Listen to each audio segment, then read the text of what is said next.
Okay, so my thesis dissertation is about a debt rule calibration for Mexico. I will try to follow the time and keep your attention during the presentation. So let's start with the research problem. First of all, I would like to give you some background that I explained during the research. The first one is the historical evolution of debt to GDP ratio in Mexico. As we can see here, there was a significant increase. In 2007, the debt was below 30%, and in 2016, it get close to 50%. So the first fact is that Mexico debt level increased around 20 points in 10 years. Even considering this, 50% of debt is not too much. However, there is another fact that is related to the tax revenue of Mexico, because from all the OECD countries, Mexico is the one that has the lowest tax collection or tax revenue as a percentage of the GDP. So when you combine a significant increase of public debt in a framework of low tax collections, this is what happened. I discovered this searching for data in the World Bank. Basically, the third fact is that Mexico is the country that is now allocating a higher percentage of its total expenditure to pay interest on debt. Let me explain you very brief this graph that I think is one of the most important ones. This graph shows from the 100% of the total expenditure of a country, how much does they dedicate to pay interest on debt. So for example, Mexico is dedicating more than 12% of the total expenditure to pay interest of debt. His debt is close to 50%. Countries with the same debt levels, like Slovakia, Chile, Denmark, and Sweden, are dedicating less than 4% of the total expenditure to pay interest on debt. However, the countries with the highest debt levels, like Spain, USA, Portugal, Japan, that all of them has more than 100% or even more of debt to GDP ratio, are dedicating less money from its total expenditure to pay interest on debt. This is to show the impact of the pressure or the pressure that is generating the interest payment on debt to the public finances of Mexico. So to show the magnitude of this problem, I would like you to see this graph. As you can see here, in 2012, the interest payment on debt, Mexico dedicated around 6% of its total expenditure, and now in 2018 is dedicating around is dedicating more than 12%. It already exceeds the expenditure on health services, as you can see, and if this trend continue, it could also exceed the total expenditure of the government in education. The government is right now dedicating around 11% of the total expenditure on health services and around 14% on education. So, considering all this information, I look for possible solution, and what I propose in my research is the establishment of a fiscal rule, more precisely a debt rule, to establish a debt limit to guarantee debt sustainability of Mexico. So let me go very briefly to the literature review. First of all, I would like to explain what is a fiscal rule. Basically, it is a legal restriction on fiscal policy. There are 4 different types. There are fiscal rules to manage the debt levels of the country, also the annual balances of the country, also their revenues or the expenditure rules. They manage the revenues or the expenditures from the country. So, from these 4 debt rules, my research is only based on the debt rule. However, I also mentioned in the research that Mexico already have a balance rule and an expenditure rule. There are already research analyzing the expenditure rule and the structural balance rule. Hernandez Garcia and Clavellina and others have developed some research about this. My academic contribution is that there is no research yet proposing this debt rule in Mexico. So I will explain this with more detail during the research, but basically in the research I explained the benefits and the potential negative effects of adopting fiscal rules. If you want, we can discuss this in the question section if you want. And the other part from the literature review is related to the fiscal councils. A fiscal council is an institution that provides impartial supervision, analysis, and advice to the government in topics related to fiscal policy. I explain in page 16 the main task and attribution of a fiscal council, and in page 17 the characteristic of the Mexican Fiscal Council.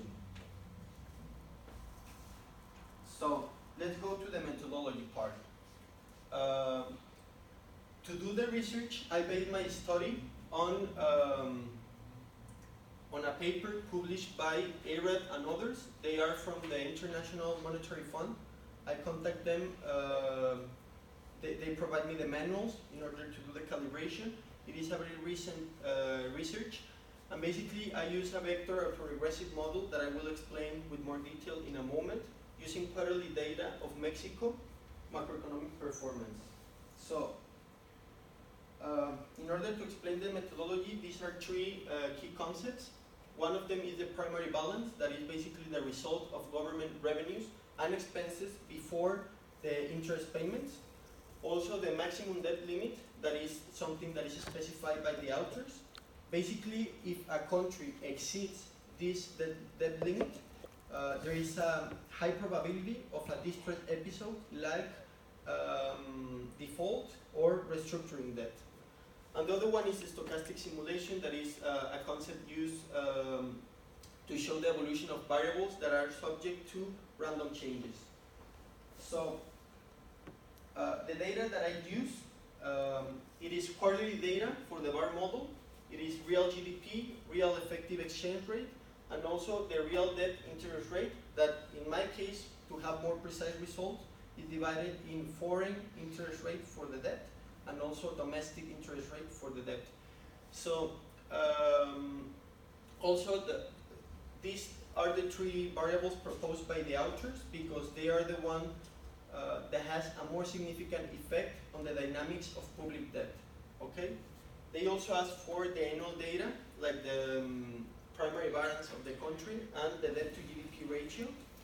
And there are other additional specifications that I explained in the research. So I will do an effort to explain you in an intuitive way how this econometric model works. It is done in three steps. First, the VAR model estimation. The second step is the fiscal reaction function. And the third step is the debt accumulation equation. So, in the first step, as you can see, this is the econometric model for the VAR vector autoregressive estimations.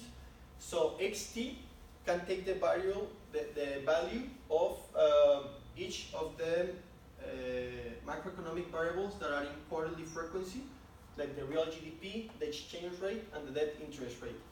And what the VAR model does is simulate shocks to these variables to see what is the effect on public debt. Okay? I run 1,000 stochastic simulations to do this. The second part is to simulate the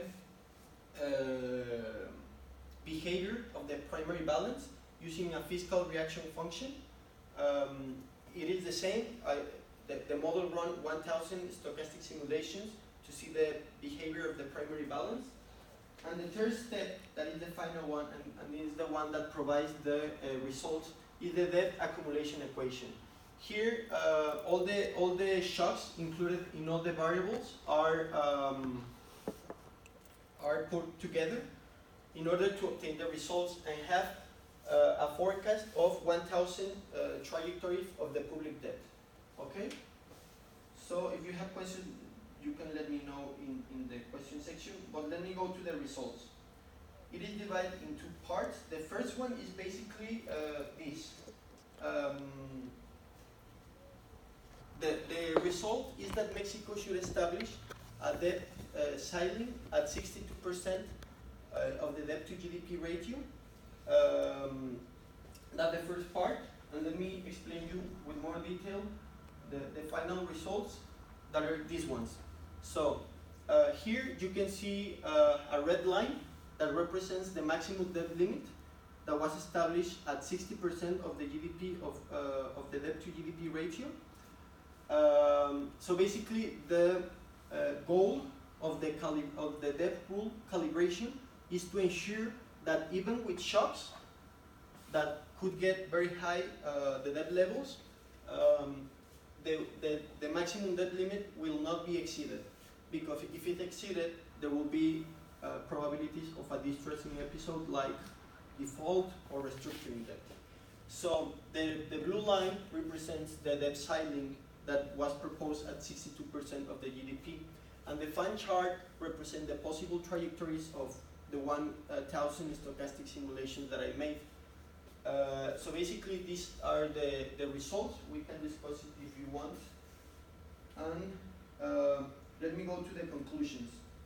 So the first one is that, as I mentioned on the research problem, the debt increases have generated significant pressure on Mexico's public finances. As I explained, even when the debt levels are low, when the tax revenues are also low, it will generate a significant pressure, because you have to, at the end, you have to pay the interest on debt, and you will have to sacrifice other expenditures in order to pay that. That's called fiscal space, and Mexico is losing fiscal space because of the increases of public debt. The second one is that the results suggest that Mexico should establish a debt ceiling at 52% of its GDP in order to ensure with high probability that the maximum debt limit will not be exceeded, okay? That it was set at 60%. And also the third one is that the debt rule is still subject to improvements. I recognize on the research that, first of all, the maximum debt limit, that is 60%, is based on a conjecture. As I mentioned on the research, the authors recommend to make an assumption on this maximum debt limit, because it is difficult to have a specific debt limit for each country. But having this is beyond the scope of this research, but having an additional research to know what is the exact maximum debt limit of Mexico will help improve the results. And also, I made a recommendations to the authors, considering the case of Mexico, because they didn't mention at all during the methodology part. They didn't mention anything about the tax collection levels. And as we see here at a first sight, you can think that Mexico is not having issues with debt because it's around 50%. However, the tax collection is an important variable that should be included in the methodology. So that are my three conclusions, and I end up with three proposals. The first one is the establishment of a debt rule. That is the main proposal of this research. And also, considering the literature review, I propose two different ones that are not proof in a quantitative way, but in a qualitative way.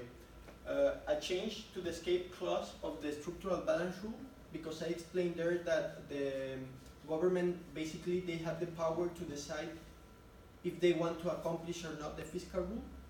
And the other one is to improve the design of the National Fiscal Council. I dedicate a page to explain all the things that Mexico should change about the Fiscal Council in order to have a better institution. So basically, that's my research. Basically, that's it. I would like to thank for your attention and to know if it's good or bad, or what do you think?